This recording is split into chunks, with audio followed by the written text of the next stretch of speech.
Hello, hello, humans. I am doing a road riff episode, and this one is called No Longer an Optimist, but What I Am Instead.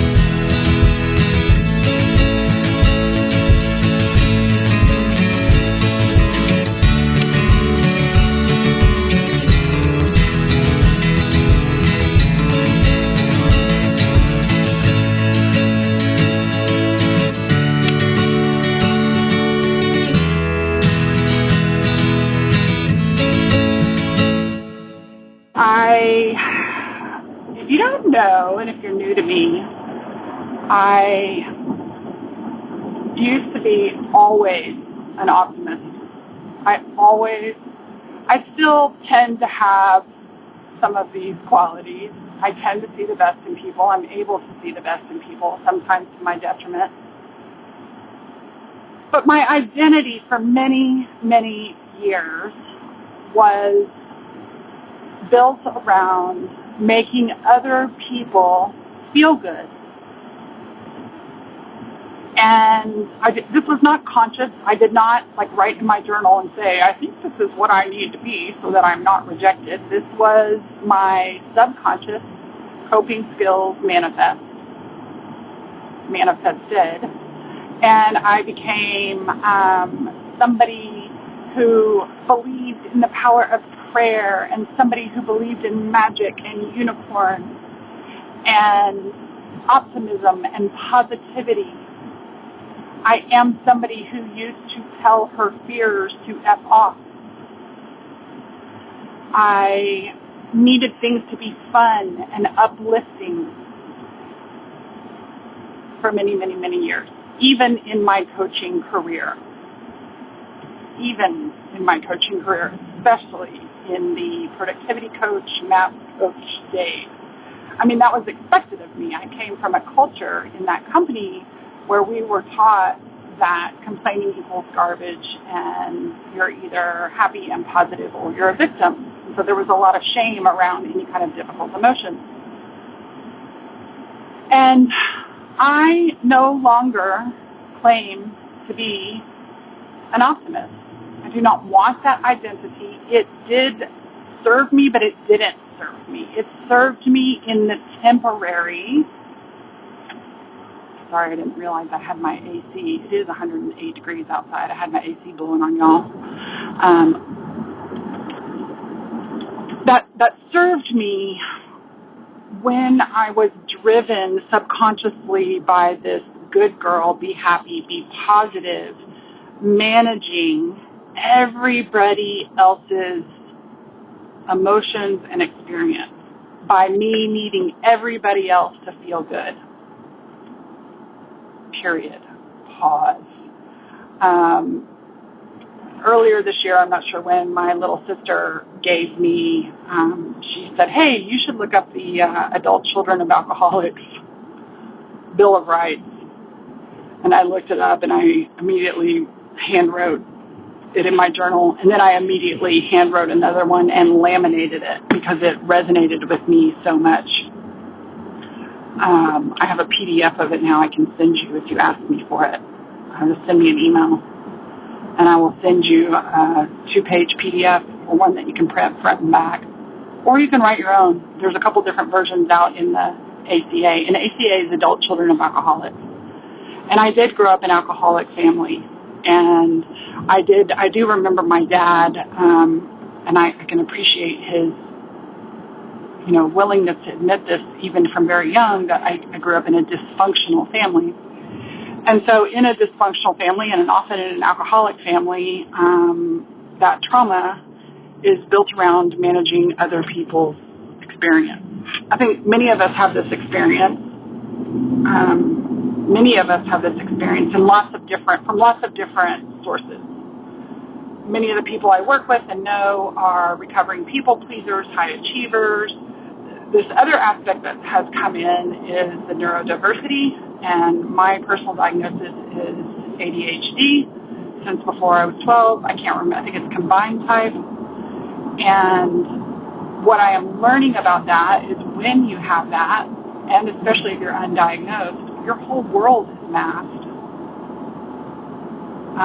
You are definitely managing everybody else's nervous systems and not yours. You're managing everybody else's affect and not yours. Then add on the religious upbringing of my school. I do not recall my parents putting this on me, but I definitely bought into this from my school, from my college groups, from Young Life, from Kanakuk, from Campus Crusade, from Christ, from all the youth group stuff I did through my mid-20s. I bought into it, okay? My psyche believed it. But it was the same kind of thing, that my goal was to be a godly woman in service of a godly man. And that was my whole meaning in life, and that was what my worth was. Was I good enough Christian? Was I good enough positive? Was I good enough in my kindness? Was I good enough in my service to others? And so subconsciously, I built these identities around shiny, happy, positive Allison. Now listen, I love genuinely feeling shiny, happy, easy to feel, joyous emotions. And so I became an optimist. And as I mature and grow, do some of this inner work, and go further with my internal family systems work, both as a professional and as an individual, as I deconstruct my identity in terms of being neurodivergent, which many of you know I was diagnosed a year and a half ago in March, and some things are just now hitting me around how my identity was shaped that have affected my whole life. I do not feel a victim of this. I feel clear, and I feel clear. I understand, and I understand why so many parts of me were insecure when everything on the outside was looking and feeling amazing. And so I've noticed a couple times recently, as my amazing clients are sharing with me various stories and some of their struggles in the context of their stories, and I witness and sense from so much love in my heart that old familiar other referencing, needing everything to be good and positive. And recently one of my clients, who is a professional, this person is not self-employed, they're professional, and they were sharing something with me, which I will keep in confidence, but my response was, I need to share something with you that may not feel good, but it's absolutely true, so that you can have true ground to walk on as you walk in the doors of this company every day. And this person said, give it to me. And I said, your company does not care about you. They don't care. They care about their bottom line. That's what companies are supposed to do. They don't care about the employers. Now, they will do everything they can to act like they do, but they don't care. And it sounds really fucking harsh. I told another client today, was telling me about a struggle, and I said, the problem with personal development is they have given you only one option, and the only one option is that this feeling has to be healed, that you will overcome this block or overcome this feeling and never have it again. And that is not an honest and fair promise, because we do not know. You could die at 107 years old with this feeling. And a lot of even personal development teaches us this fairy tale. And y'all, the fairy tale feels good. For the last, 8 years, I have not resonated with being an Enneagram 7. because that happy Pollyanna, neat things to be fun and spontaneous used to be the way I moved through the world. That was so clearly a mask to me now. Like, that was just a way that was that conditioning, right? That was me orienting towards everybody else's happiness, but not really being congruent on the inside.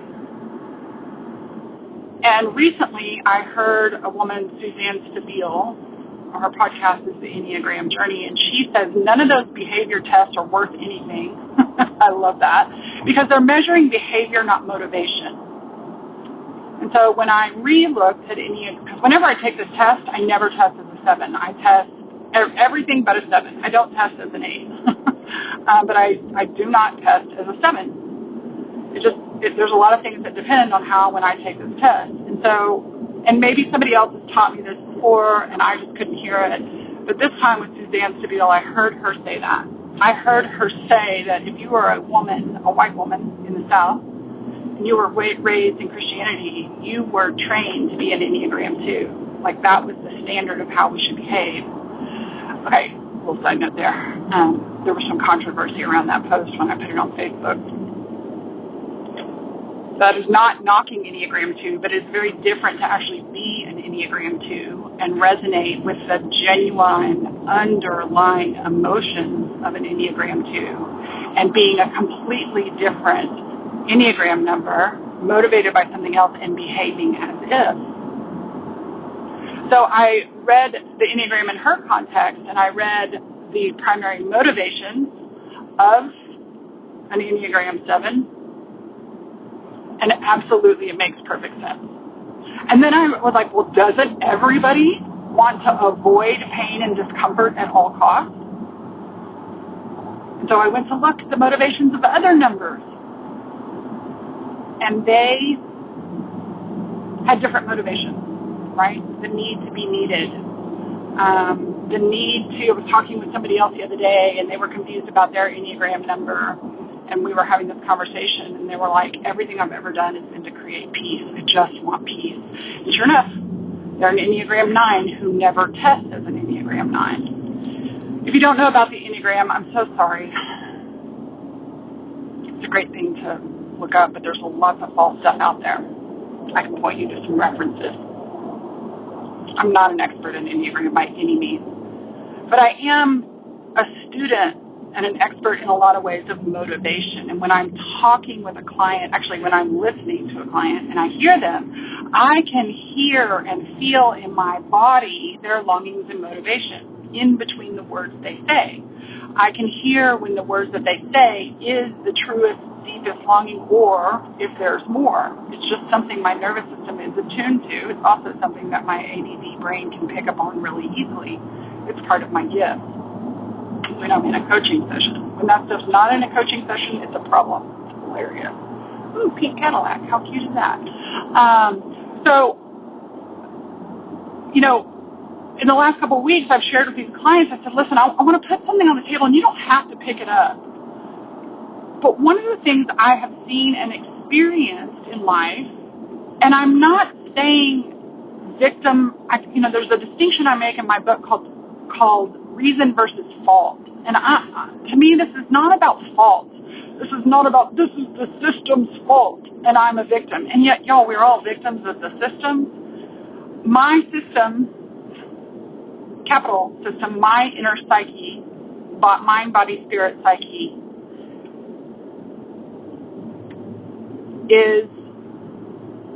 has these motivations, the deepest core motivation. It's this combination of nature and nurture and choice. And this never done nature, nurture, and choice. And one of the biggest driving forces in my life has been to avoid pain. So I became, subconsciously, a positive Pollyanna, happy text kind of girl to avoid pain. And as many of you know, in the last definitely 3 years, if not 7 years, I surrendered myself to this journey of being willing to feel uncomfortable emotions and no longer demonizing those. And with that has come a more sobering and clear view of the world. And I know some of you picked this up. My brother and my sister picked this up early on. They saw bullshit. I did not intellectually see bullshit. My body could feel it, but I wasn't paying attention to my body.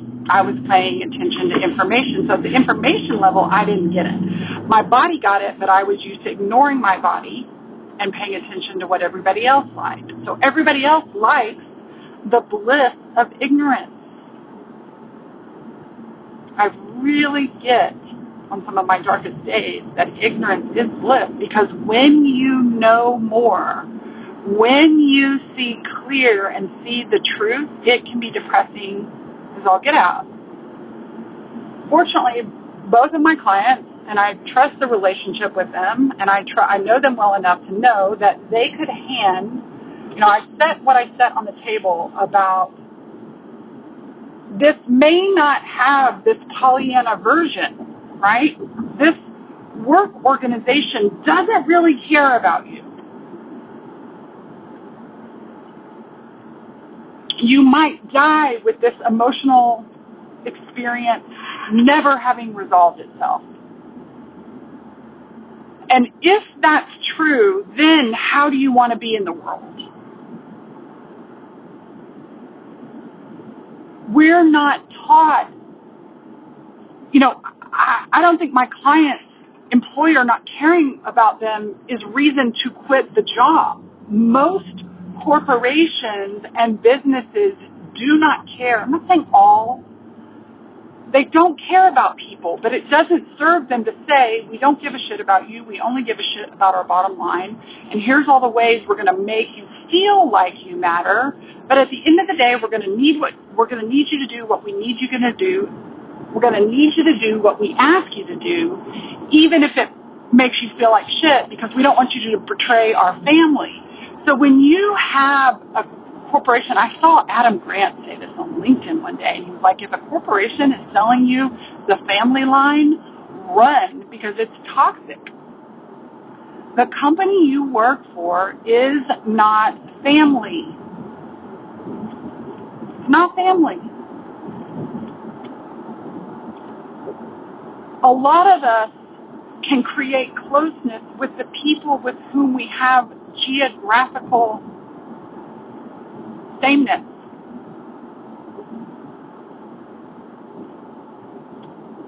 And I wasn't saying it to be mean, and I watch client after client after client and conversation after conversation and conversation, whether it's clients or not, I see it everywhere, is people holding themselves to an impossible standard.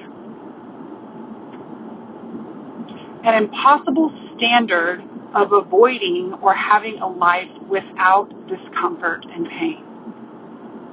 We already know about the impossible beauty standards and airbrushing. But every single day, I see people emotionally airbrushing their lives and wondering why there is a gaping wound in the core of their being. And the reason I recognize it is because I did it. And so what I like to tell my clients is not that life sucks and then you die, because that is not me. But this is where the phrase, the wild edge of being human, came from. Most of the systems of society, even the ones we deem as positive, like your church or my personal development, can be misleading. Most human beings don't have the capacity for difficult emotions. That's why everybody's acting like a fucking fool out in the world these days.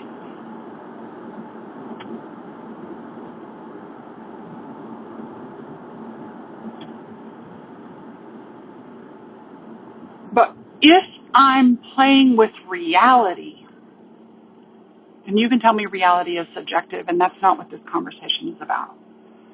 But if I know the difficult going in, then the strategy I make to go through the difficult is much more effective. And as a grown-ass woman in her 50s who's been coaching for almost 20 years and is working with most people who are absolutely spent a lifetime doing personal development and personal growth and wondering what is wrong with them because it's not working, I am having to help them deconstruct and show them that they have been taught to control the difficult and eliminate it, which is an impossible ideal. Many years ago, I started saying that my spirituality became my human. I felt, sensed, heard from God that was the journey that I was supposed to go on, that I was supposed to find infinite love in my humanness. And that's the spirituality I'm sticking with.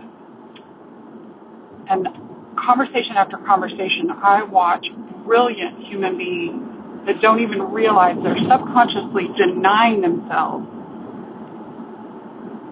permission to be human. And so that's the realism part. I'm doing the same thing with ADD. What are Allison Crow's markers of ADD? How does the science of ADD, and listen, if y'all have an old vision of what ADD is and you haven't researched ADD in masked women over 50, we were not diagnosed. We masked.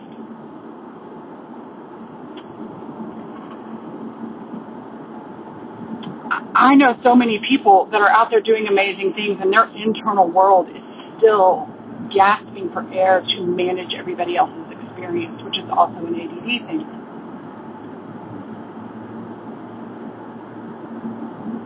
If I can see, it's funny, here's a secret genius some of you may know or may not know. I'm the one who does all the wiring in our house, like the computer wiring.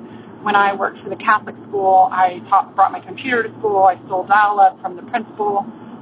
We shared the same line. We're the only two that had the computers in the school. And then the next year, the principal that came in was like, hey, why don't you be the technology coordinator? And so, all those servers with the wires and all that other stuff.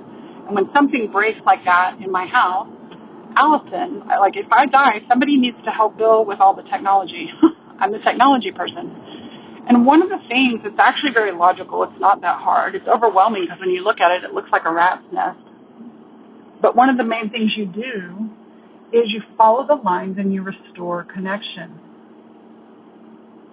And y'all, I have so much compassion. You're not doing anything wrong. Nobody taught you. How could you know? Nobody taught you how to follow the lines and restore connection with your difficult feelings. And we think that if we can control difficult feelings, we will escape the pain of them.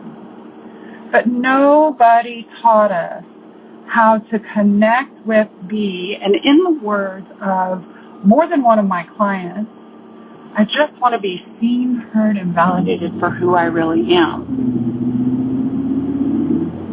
And it's so fun because I don't tell my clients that they're supposed to want that. I hear and I listen and I write certain things down my clients say, and then when there's a chance to reflect back, I said, I heard you say that this is what you wanted.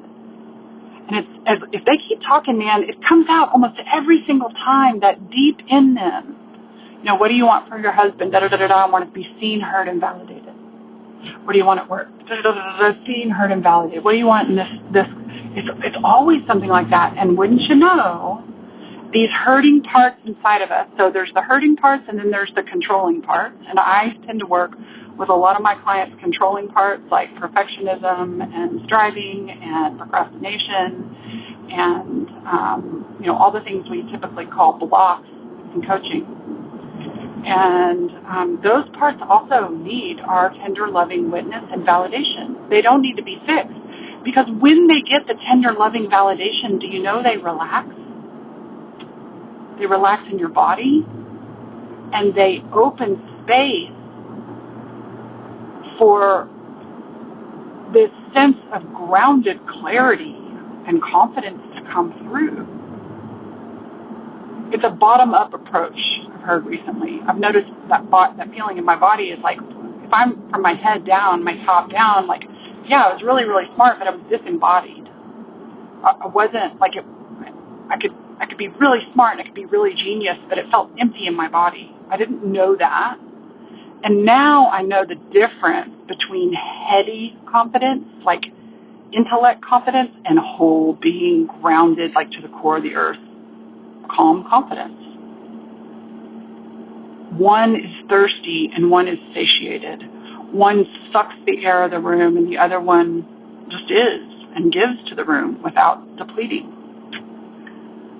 But most everything has taught us, all these ways to override. And so for me, I'm not saying you can't be an optimist. That may be your natural state of being. My being takes a breath when she has permission to be human, when she is still loved even though she drops the F-bomb, she is still loved even though she has deep insecurities, even though she overthinks, even though she feels big feelings, even though. I don't know anybody that doesn't want to be loved even though. And I don't know, I'm personally not spending time with people who are using their even those as cop-outs. So I get that there may be a certain population or certain relationships in your life where somebody is always using their shadow side, their discomfort, their struggles as a weapon. That's not what I'm talking about. I'm talking about those of us who never let our struggles show because inside we are terrified that they will be used against us. And the hope comes from, and I'll switch this into, so one of my core beliefs is that men leave. It is, I've done a lot of work on it over the years. My dad used to leave when my mom and dad would fight. It makes perfect sense as an adult, but 3-year-old Allison didn't understand it, right? They would get mad. My dad would go for a drive. He always came home. But no one knew how to stand at the front door and say, Mommy and Daddy are mad at each other. Dad is going to go cool off. And when we wake up in the morning, we'll be reconnected. Because that was actually always what happened. But it created this sense that men weren't reliable and they leave. And then I married a very nice guy, and he left on a random Wednesday. And that kind of proved it all over again. And so when I got into this marriage, there was a part of me that always was scared that I was just going to wake up someday and my husband's going to do what my ex-husband did and go, I'm going to leave. And then through deep inner work, I realized I'm afraid I'm going to leave, or I'm afraid I won't leave. Like really addressing some of these really deep core wounds. I'm going to hit pause. A little break. I am trying to find this restaurant where I'm going to go meet a friend. The hope part comes in is, and this is what I can tell my part. So when I would have some kind of experience, I would get, quote, triggered. It's a very popular word these days. I would get triggered. And when I would get triggered, instead of telling myself I'm wrong for getting triggered, I would say, oh, I see you're triggered. I'm not necessarily saying this out loud, but this is what happens in my inner system. I feel like, I get it. You're really burnt up right now. You're really mad. You're really hurt. You feel like your needs aren't met. I'm here for you. And the first thing I would do is I would get my body calm, because you cannot learn something new when your nervous system is fucking fried. And if you're fighting with your partner, your nervous system is not in the relaxation response. It is not regulated. So I have learned to not try to convince myself of anything unless I am in a my friend Isabel has like red, green, yellow, or green, yellow, red, right? Don't try to do anything in the red zone. Don't try to have a conversation with yourself or with somebody else. If I can get to the yellow, the bottom end of yellow, much closer to the green zone, then, if I can get not to the green happy zone, but to just a little bit of physical regulation, then I can actually start listening to myself and comforting myself and getting a plan. And so these parts would come up, and I would say, I'm here for you. What are you afraid would happen if you didn't show up in the middle of this argument? And for me, my parts use language to talk to me, and they would often say, I'm afraid Bill will leave. And And I can't honestly say that Bill will never leave, because that's not true. That's the Pollyanna option. Oh, Bill will never leave us. We're wonderful. Bill will never leave us. So instead, what I would say is, you know what? I think it would hurt. It would be so sad if Bill left us. It would not feel good. We've been through that. There's a validation. We've been through that. It doesn't feel good. I know. But you know what? We are not in charge of Bill. And he will either, you know, if he decides to leave someday, that would be awful. And I will never leave you. That's the one thing I know for sure. Because even if Bill decides he never wants to leave, he could get hit by a bus. And that would suck too. So I can't control what Bill will or won't do. Bill is my husband, for those of y'all that don't know. I can't control what Bill will or won't do. But I promise you, no matter what happens, I won't leave you. I won't leave you. And I noticed the first time I said that, had that conversation with myself, and listen, I've had it 10,000 times since then, my body relaxed. It wasn't just an intellectual piece, there was a physical piece. I won't leave you. I can't make XYZ come rescue me, but I won't leave you. I will rescue you. I don't know if so-and-so will be able to be what I need for you, right? So let's take the very first one I told y'all about the work situation. These employers don't care about you. Doesn't mean you show up being an asshole and doesn't mean you quit. I will care about you. So my job is I walk into the employment place, right, or the job that's not supposed to care about me. I mean, wouldn't it be nice if humans and corporations treated each other decently? But let's be real, is my job is to take care of me. And so this is what, you know, helping my client reframe from going back into their job to manage everything so that she is liked and cared for is to care for herself and advocate for herself and trust herself to care for her, which makes it a lot easier for her to set boundaries from a calm place versus let boundaries get shoved over from a frantic place. And at the end of the day, the job, the contract, the work will be either negotiated for what works for both the employer and their employee, but at the end of the day, my client is able to make a decision both caring for her emotions, but also from her wisdom. And if she's not able to negotiate a position where her needs are met,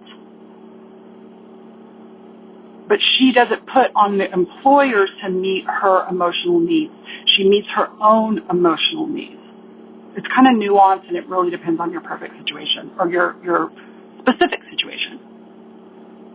And so that gives me hope because, listen, I don't want to run around the world being like cynical, not trusting everybody, but we've all been disappointed and we will all disappoint ourselves. And so it's not that there is disconnection, but is there an opportunity for restoration of connection? And even if you've disconnected with yourself, the hope is that we can always connect within to our self-energy, to our parts. The title of Richard Swartz's couples book, I think, is You Are the One You've Been Waiting For. Now listen, some of my independent parts go, well, of course I'm the only one I've been waiting for. I'm the only one who can do it. That's a part, and it has some burdens, and it has some needs that need to be addressed. But it's true. I can be, self-energy can be the care and love I've always needed. And then I can lead myself and my part. It doesn't mean these parts are eliminated, right? And so I'm an optimist with hope. What gives me hope is learning new self-connection skills. And I had a client tell me, I didn't put this in their mind, they told me, they said, I've been practicing this stuff and doing it here and there, and I noticed that I'm just starting to think this way in the world. And so I saw this interaction between two people, And I had, instead of reacting, I just felt so much compassion for them, which tells me my client feels compassion for themselves. That gives me hope, not just for the individual, but for the systems in the world. The systems of the world will never give us connection unless the leaders of those systems will connect with their true selves and not abandon themselves for the sake of money and power. I know, it's nuanced. It's advanced personal development. So I am no longer an optimist. Leave me if you must. I will never leave me. I am a realist with hope.